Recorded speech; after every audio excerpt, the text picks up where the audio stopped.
So I am up really early so that I can log in and try to get reservations for us to get on to the Rise of the Resistance. They say that the chances are very slim, but here I am first thing in the morning and I'm going to try to do this. So once you get logged in, which you need to do before 7 a.m., then you can hit refresh at 7 a.m. and that will launch your virtual queue. And then you just keep doing that until it tells you they're all sold out or reserved. There's no more reservations. Okay, so I hit the button literally at 7 a.m. and this is the message I got. No more availability. All boarding groups have been assigned during this distribution time. And this is at 7 a.m. And once you're in the park, you can try it again after 12 o'clock if it's Disneyland.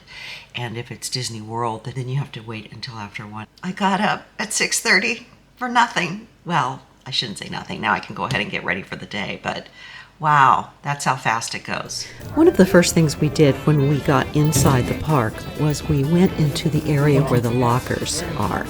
And these lockers are good for in and out all day. We chose to get the largest one since there was 4 of us. We put our jackets in there and it was really nice to not have to drag around extra water bottles or jackets. At the end of the day, you just let the locker know that you are finished. There's a little button on the underside that you press and then it's free and clear and you go on about your day. Another reason to get a locker is that if you want to get something special at one of these shops, you can get it now while it's not crowded and store it in your locker. By the end of the evening after fireworks, these places are jam-packed. So another reason to get the locker.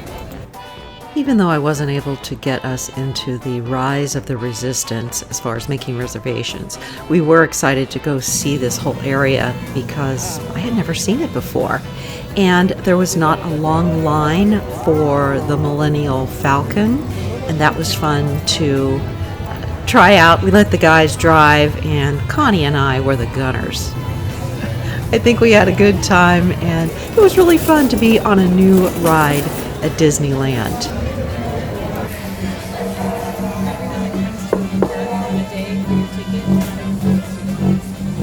We finally made it, and we actually stood in line to ride one of the rides. Now I forget what it's called, the one where you steer in Star Wars. It's the most difficult part right now is that you can't just walk up and get any food. You have to pre-order or you stand in a really long line of walk up. And as far as I can tell, all mobile pay. So if you're going to be coming to Disneyland in the near future during the holidays, make sure that you are equipped with mobile pay or some form of credit card. There's a lot of things that are a little different than they were before, and that's okay, but you just need to know ahead of time so that you can prepare for it. So the rest of my party is standing in line to grab a coffee and maybe a beignet here in New Orleans Square, where it's actually very comfortable. It's not too hot, it's not too cold, and it's not too crowded. So that's terrific. But we have only just begun. It's only about 10:30 in the morning. So the day is early, as they say. Okay, so I have another tip for you. If you are going to be driving your car and you're going to be arriving in the next couple of months, you want to park in the Toy Story parking lot. And it's a parking lot. It's not the big double-decker structure because the trams are not working and they will not be running until February is what they're saying. That's what they're saying. So if you don't want to walk a mile from your parking to the park, what you do is you park in Toy Story, you take the free Toy Story bus, and it takes you right to the front gate, and you go through security before you even get on the bus, so that when you get off the bus, they channel you off to the side, and then you go right on into the park, and there's no other additional security checkpoint. It was so easy. We walked maybe 5 minutes, 8 minutes at the most. It was so great. So remember, Toy Story bus, and you are good to go. And then you do all your walking in the park not getting to the park.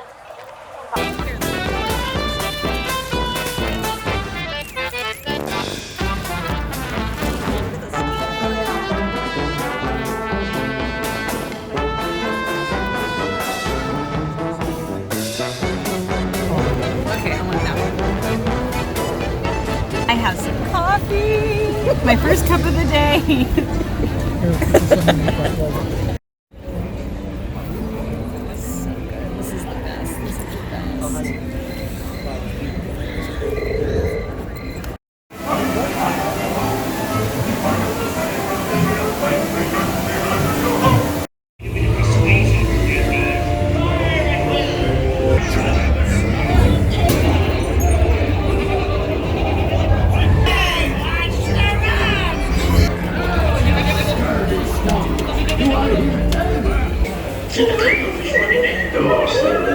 It does what means you're running up, not.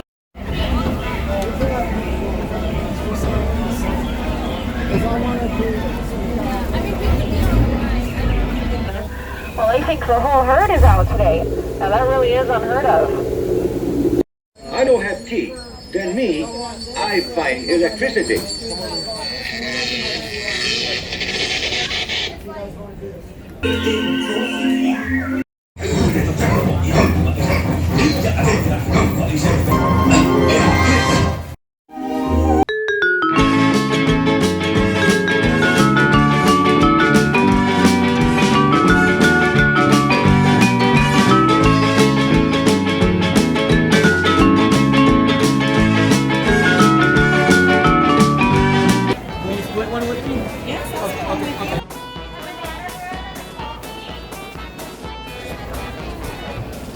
Because we were here in between seasons, about 50% of the decorations have been put up. Their official holiday season begins November 12th. As much as we wanted to see It's a Small World, we were a little disappointed.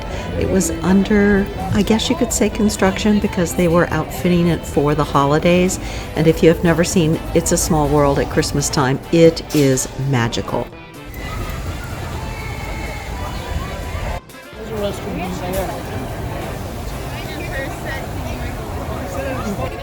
Well, one more tip I would give you is that if you're going to be filming, bring an extra battery pack. Yep, I ran out of battery. So this is the last thing I was able to film. So the other clips I'm going to show you are from my friends and the things that they were able to pick up on our day. Another major tip for you is to make sure that you get reservations for one of the eating establishments ahead of time. I made these reservations weeks in advance.